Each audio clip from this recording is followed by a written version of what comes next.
Hello students, last lecture में हमने बात कर ली थी मोमेंट ऑफ इनर्शिया की। और मोमेंट ऑफ इनर्शिया को पढ़ने के बाद हमने देखा था कि मोमेंट ऑफ इनर्शिया डिफाइन किया जाता है रिजिड बॉडीज के लिए, और किन बॉडीज के लिए किस तरह से मोमेंट ऑफ इनर्शिया होता है, इसकी बात हमने लास्ट लेक्चर में कर ली। मैंने आपको एक टेबल के फॉर्म में रिजल्ट डिराइव करके दिए थे, कुछ डिराइव करके दिए थे और कुछ स्टैंडर्ड फॉर्म के द्वारा आपको बताया था कि इस तरह से इसका मोमेंट ऑफ इनर्शिया होता है। ठीक है, तो आज के सेशन में यानी आज के लेक्चर में हम बात करेंगे बेटा, नेक्स्ट जो पोर्शन हम डिस्कस करने जा रहे हैं मोमेंट ऑफ इनर्शिया के बाद, वो रहने वाला है बेटा परपेंडिकुलर एक्सिस थ्योरम। आपको बता दूं बेटा, बहुत इंपॉर्टेंट है, दो थ्योरम हमें रोटेशन के अंदर पढ़ने हैं। उसमें से सबसे पहले पढ़ रहे बेटा हम लोग कौन सा, परपेंडिकुलर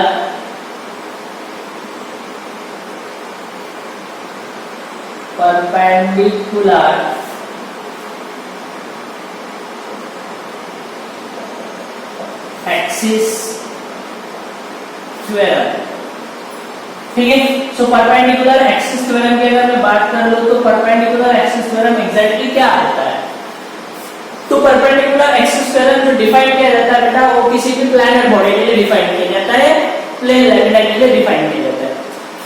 अब प्लैनेट बॉडी के लिए या प्लेन लैमिना के लिए अगर परपेंडिकुलर एक्सिस थ्योरम डिफाइन किया जाता है तो एग्जैक्टली परपेंडिकुलर एक्सिस थ्योरम होता क्या है। तो आपको डायरेक्टली कुछ ज्यादा बात नहीं करते हुए हम रिजल्ट की तरफ चलेंगे। तो मान लेते हैं बेटा इस तरह से कोई बॉडी रहेगी, कोई रिजिड बॉडी सॉरी इस तरह से प्लेन लैमिना होगी, मैं इसे बात कर देता हूं। तो अगर ये एक प्लेन लैमिना है तो अगर मैं ऐसे बोलता हूं कि किसी भी एक्सिस के अबाउट अगर मुझे मोमेंट ऑफ इनर्शिया कैलकुलेट करने के लिए बोला जाता है तो ये प्लेन लैमिना है, और ये जो प्लेन लैमिना है इसको अगर मैं ऐसे मान लेता हूं बेटा, मान लिया ये जो एक्सिस है, इस एक्सिस को मैं मान लेता हूं बेटा ये एक्स एक्सिस रही होगी। ठीक है, ये हो जाएगी बेटा कौन सी एक्सिस, वाई एक्सिस, एक्स हो गई, वाई हो गई, और ये रही बेटा कौन सी एक्सिस, जेड एक्सिस। ठीक है, तो एक्स हो गई, वाई हो गई और जेड एक्सिस हो गई है। तो अगर ये प्लेन लैमिना है तो ये जो प्लेन लैमिना है, ये प्लेन लैमिना कहां पे रखी है बेटा, तो ये रखी हुई बेटा किसमें, एक्स और वाई में।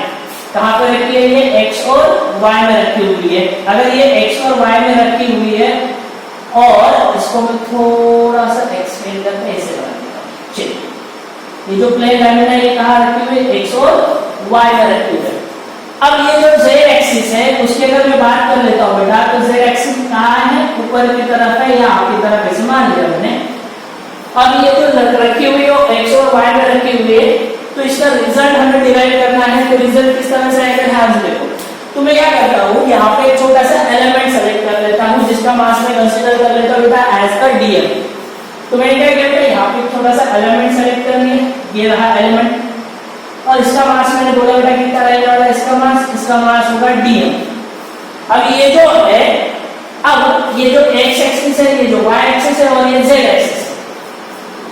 अब ध्यान से देखो क्या बता रहा हूं, ये जो है ये कितने दूरी पर है, यानी एक्स एक्सिस से कितने दूरी पर है ये बताओ तो जरा।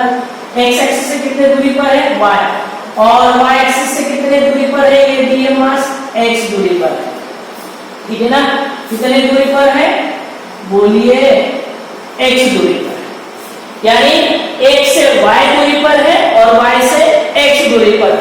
तो अगर मुझे एक्स के लिए मोमेंट ऑफ इनर्शिया लिखना होगा, यानी आई एक्स अगर लिखना होगा तो आई एक्स पहले फॉर्मूला बेटा I equal to mass square. तो एक्स एक्सिस के अबाउट अगर मुझे मोमेंट ऑफ इनर्शिया लिखना है तो क्या लिखूंगा, I X is equal to, बताओ तो जरा, डीएम, डीएम कितने दूरी पर है, वाई स्क्वायर,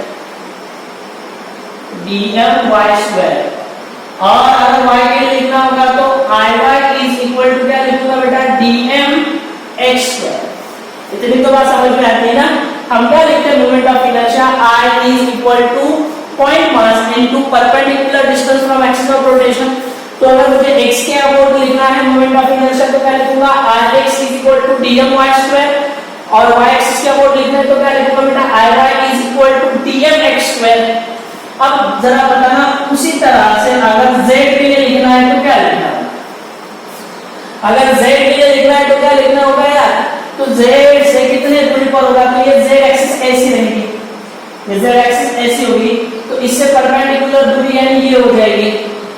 अरे यार होगी कि नहीं, ये परपेंडिकुलर दूरी होगी नहीं ये वाली, तो ये दूरी होगी कितनी, under root X square plus Y square, कितनी आ जाएगी, under root X square plus Y square. तो क्या लिखोगे, dm under root X square plus Y square, ये उसका स्क्वायर, तो क्या आ जाएगा यार ये, तो ये आ जाएगा dm X square plus dm Y square, क्या आ जाएगा, dm X square plus dm Y square. और यहाँ पे अगर मैं इंटीग्रेट कर दो, यहाँ से इंटीग्रेशन का सिंबल लगा दो, तो ये फाइनल करके क्या आ रहा है बेटा, iz is equal to dm x square is nothing but i1, और ये क्या आ रहा है, dm y square is nothing but ix, यानी फाइनलाइज करते हुए मेरे पास जो फॉर्मूला आएगा वो आ जाएगा iz is equal to ix plus i1।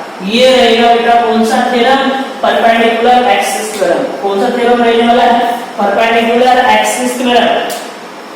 So perpendicular axis theorem से हमें क्या मिला, iz is equal to ix plus i1, क्या मिला बेटा, iz is equal to ix plus i1। तो एग्जैक्टली ये थ्योरम जो बेटा वो क्या कह रहा है, पहली बात ये थ्योरम डिफाइन किया जाएगा किसी भी प्लानर बॉडी के लिए, लैमिना के लिए, प्लेनर लैमिना, और ये थ्योरम ये बता रहा है कि ऐसे दो एक्सिस, ठीक है, कौन से वाले, x और y, ऐसे दो एक्सिस दो एक दूसरे से परपेंडिकुलर हो, ठीक है ना, ऐसे दो एक्सिस जो एक दूसरे से कैसे हो बेटा, परपेंडिकुलर हो, इनका इंटरसेक्शन पॉइंट जो रहेगा, ठीक है ना, यानी अगर मुझे z एक्सिस के अबाउट अगर मोमेंट ऑफ इनर्शिया निकालना है बेटा, तो ये क्या रहेगा, ऐसे दो एक्सिस की समेशन, मतलब ऐसे दो एक्सिस के अबाउट आने वाले मोमेंट ऑफ इनर्शिया की समेशन जो एक दूसरे से परपेंडिकुलर हो, और जो थर्ड एक्सिस है वो उन तीन मतलब उन दोनों से परपेंडिकुलर, यानी तीनों एक दूसरे से क्या है बेटा, परपेंडिकुलर। ध्यान से कैसे बोल रहा हूं, परपेंडिकुलर एक्सिस थ्योरम ये कह रहा है, सिंपल सी बात बता रहा हूं बेटा, किसी भी एक्सिस के अबाउट आने वाला मोमेंट ऑफ इनर्शिया अगर हमें कैलकुलेट करना होता है by using perpendicular axis theorem, तो हम क्या कर लेते हैं, ये कहलाता है बेटा ऐसे दो एक्सिस के अबाउट आने वाले मोमेंट ऑफ इनर्शिया की सम जो एक दूसरे से परपेंडिकुलर हो, और जो थर्ड एक्सिस रहेगी बेटा उनके इंटरसेक्शन से पास होगी और उन दोनों से परपेंडिकुलर होगी, उसके मोमेंट ऑफ इनर्शिया के बराबर होती है। सिंपल सी बात, क्या बता रहा हूं बेटा, फिर से बता रहा हूं, किसी भी दो एक्सिस के अबाउट होने वाले मोमेंट ऑफ इनर्शिया की सम, ठीक है, उनके पॉइंट ऑफ इंटरसेक्शन से पास होने वाले मोमेंट ऑफ इनर्शिया के बराबर होगी, ठीक है। ये कहलाता है बेटा perpendicular axis theorem, that is equal to iz is equal to ix plus ay। ध्यान से देखो, फिर से बताने की कोशिश कर लेता हूं। मान लेते हो बेटा ऐसी कोई बॉडी है, ठीक है, ऐसी कोई लैमिना है, प्लेनर लैमिना है, कुछ इस तरह से बना, ठीक है, कोई दिक्कत नहीं होगी, मुझे पता है आप लोगों को क्लियर हो गया। अब यहाँ पे क्या किया जाएगा, तो अगर मैं यहाँ से एक्सिस बना लेता हूँ और यहाँ से बना लेता हूँ, ठीक है, तो यहाँ से देखो एक दूसरे से कैसी यार परपेंडिकुलर है, तो यहाँ से जो आएगा बेटा, यानी अगर मैं इसको बोल लेता हूँ बेटा सपोज टू बी I1, इसको मैंने बात कर ली बेटा ये I2, और ये जो आएगा बेटा ये क्या हो जाएगा I3, ठीक है ना। अब देखो I1 और I2 एक दूसरे से क्या है, परपेंडिकुलर, I1 और I2 एक दूसरे से क्या है, परपेंडिकुलर, और ये जो बेटा ये क्या है I3, तो इसके अबाउट जो मोमेंट ऑफ इनर्शिया लिखूंगा I3 इज इक्वल टू इन दोनों के मोमेंट ऑफ इनर्शिया के सम के बराबर, यानी क्या आ जाएगा I3 is equal to I1 plus I2, क्या आ जाएगा बेटा I3 is equal to I1 plus I2। कुछ भी नहीं करना होता बेटा, ये परपेंडिकुलर ये परपेंडिकुलर ये परपेंडिकुलर, तो इसके अबाउट आने वाले मोमेंट ऑफ इनर्शिया इन दोनों के अबाउट आने वाले मोमेंट ऑफ इनर्शिया की सम होगी बस, ठीक है। ये कहलाता है बेटा कौन सा थ्योरम, परपेंडिकुलर एक्सिस थ्योरम। याद रखना है आपको iz is equal to ix plus iy। I hope so आपको ये क्लियर होगा। तो ये क्या लिखना है, iz is equal to ix plus iy या फिर i3 is equal to i1 plus i2, कौन से भी डायग्राम से आप याद कर सकते हो, ठीक है। तो ये थ्योरम बहुत इंपॉर्टेंट है। इसके अलावा एक और थ्योरम होता है बेटा पैरेलल एक्सिस थ्योरम। पहले इसको समझाता हूं, मतलब न्यूमेरिकल लेके हम लोग बात कर लेते हैं, फिर आगे बढ़ते हुए पैरेलल एक्सिस थ्योरम की तरफ चलेंगे, ठीक है। तो जल्दी से इसको नोट डाउन करता है, फिर आगे बढ़ेंगे, ठीक है। अब हमने जो टेबल पढ़ा हुआ है, यानी हमने जो स्टैंडर्ड रिजल्ट पढ़े हुए, इसके हिसाब से बात कर लेते हैं सबसे पहले।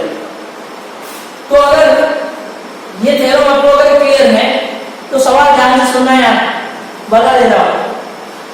अब इसके अलावा आने वाले मोमेंट ऑफ इनर्शिया को कैसे कैलकुलेट, अब ये देखो, ये I और ये I, ये दोनों बिल्कुल सही है, ठीक है। मैंने I1 और I2 से डिनोट किया हुआ है। चलो कोशिश करते हैं एग्जांपल के थ्रू चलने की, तो आपको और क्लैरिटी मिल जाएगी। सबसे पहले मान लेते हैं बेटा आपके पास रिंग है, रिंग का एग्जांपल ले लेते हो, फंडामेंटल एग्जांपल, सबसे बेसिक वाला। मान लिया आपके पास एक रिंग है, क्या बेटा, एक रिंग, ठीक है, एक रिंग। अब ये जो रिंग है कुछ इस तरीके की होगी एक रिंग, ठीक है, इसे कुछ एक रिंग है। ये रहा इसका सेंटर, रिंग का जो मास है वो कैपिटल M मान लिया और रेडियस में R मान लिया, ठीक है। क्या मान लिया बेटा, कैपिटल M मास और उसकी रेडियस कितनी मान ली बेटा, R, ठीक है। अब ध्यान से देखो, मुझे क्या करना है, किसी एक एक्सिस को मैं बनाता हूं और उस एक्सिस के अबाउट आपको मोमेंट ऑफ इनर्शिया बताना है। किसी भी एक एक्सिस को मैं बना सकता हूं, जैसे कि समझाने के लिए चलिए ऐसे मान लेता हूं कि ये रहा एक एक्सिस,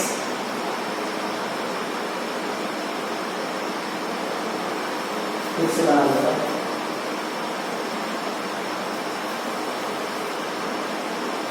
चलिए ऐसी कुछ एक रिंग रही होगी, ठीक है। ये इसका सेंटर है और यहां से एक्सिस मैंने बना ली एक। अब इस एक्सिस के अबाउट आपको बताना है कि मोमेंट ऑफ इनर्शिया कितना हो। अब ध्यान से देखो, अब इस एक्सिस के अबाउट आपको मोमेंट ऑफ इनर्शिया अगर कैलकुलेट करना है तो आपको रिजल्ट जो है टेबल के फॉर्म में आपके पास डायरेक्टली लिखवा के दिए सारे रिजल्ट। फिर भी मुझे क्या करना है, मुझे परपेंडिकुलर एक्सिस थ्योरम अप्लाई करते हुए बताना है इस एक्सिस के अबाउट मोमेंट ऑफ इनर्शिया कितना है। मतलब अगर देखो ध्यान से, तो एक ऐसे पास हो रही तो मैं दूसरे एक्सिस ऐसे बना लेता हूं, कोई धरने की बात थोड़ी, ऐसे बना ली है। अगर ये एक्सिस आपको समझ में आई, मैंने क्या किया बेटा, इस एक्सिस को मैंने बना लिया और ये एक्सिस कैसे बना लिया, एक दूसरे से कैसी ये एक्सिस परपेंडिकुलर है, बिल्कुल क्या है, एक दूसरे से परपेंडिकुलर। अब तीसरी जो एक्सिस है बेटा वो ये रहेगी जो पास हो रही है। अब इसके अबाउट मोमेंट ऑफ इनर्शिया तो आपको पता ही है, मोमेंट ऑफ इनर्शिया आपको पता ही है, इसके अबाउट कितना होगा। अब यहाँ पे भी R आ जाएगा ये, ठीक है ना। तो अब क्या आ जाएगा आपके पास, तो आ जाएगा I plus I is equal to कितना होता है, mr²/2, सॉरी कितना होता है, mr², कितना होता है mr², क्योंकि एक्सिस कैसी रहेगी बेटा, ये एक्सिस रहेगी passing through the centre and perpendicular to its plane. So इसके अबाउट I, तो I plus I is equal to mr² बना लिया। तो क्या होगा यार, ये होगा 2I is equal to mr², यानी I इज इक्वल टू कितना बेटा, mr²/2।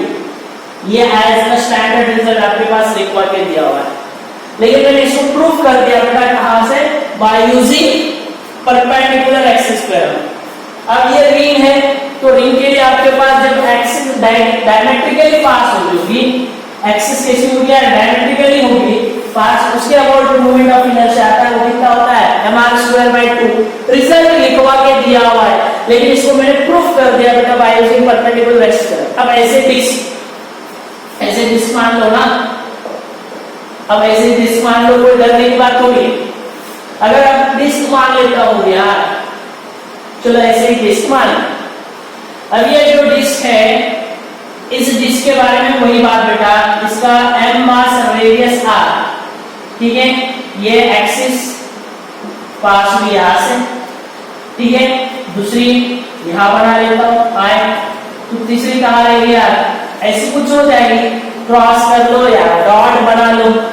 तो अब क्या होगा, फिर से देखो क्या आ रहा है, इसके अबाउट देखो, axis passing through centre and perpendicular to its plane कितना होता है, mr²/2 डिस्क के लिए। यानी अब फिर से क्या आ जाएगा बेटा, I plus I is equal to, बोलिए mr²/2 आ जाएगा। यानी कितना आ बेटा, 2I इज इक्वल टू कितना बेटा, mr²/2, यानी I इज इक्वल टू कितना आ बेटा, mr²/4। हुआ कि नहीं? ये भी रिजल्ट आपके नोटबुक में लिखवा के दे चुका हूं। यानी आप क्या कर सकते हो यार, मैंने पहले रिजल्ट बना के दिए, फिर आपको उन रिजल्ट को बनाने का तरीका बता रहा। अब यहां से बना लो, ठीक है, और आगे बढ़ते हैं। तो ये रिंग हो गई, ये डिस्क हो गई।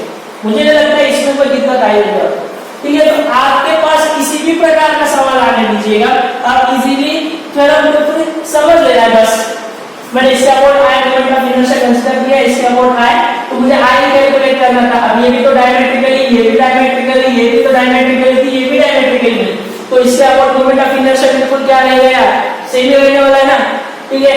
तो इसलिए मैंने आई प्लस आई लिखवा के दिया है दोनों तरफ, ठीक है।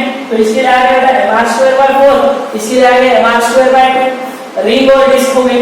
अब थर्ड एग्जांपल की तरफ अगर मैं बात कर लेता हूं, मान लेता बेटा कोई आपके पास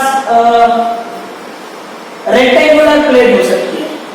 क्या हो सकती है? रेक्टेंगुलर प्लेट हो सकती है। अब उस रेक्टेंगुलर प्लेट के बारे में भी आपसे बोला जा सकता है किसी भी एक्सिस के ऊपर मोमेंट ऑफ इनर्शिया कैलकुलेट करने के लिए। तो अगर मैं लास्ट एग्जांपल ले लेता हूं बेटा, छोटा सा एग्जांपल इसके ऊपर, चलिए ऐसे कुछ कंसीडर कर लेते हैं क्या।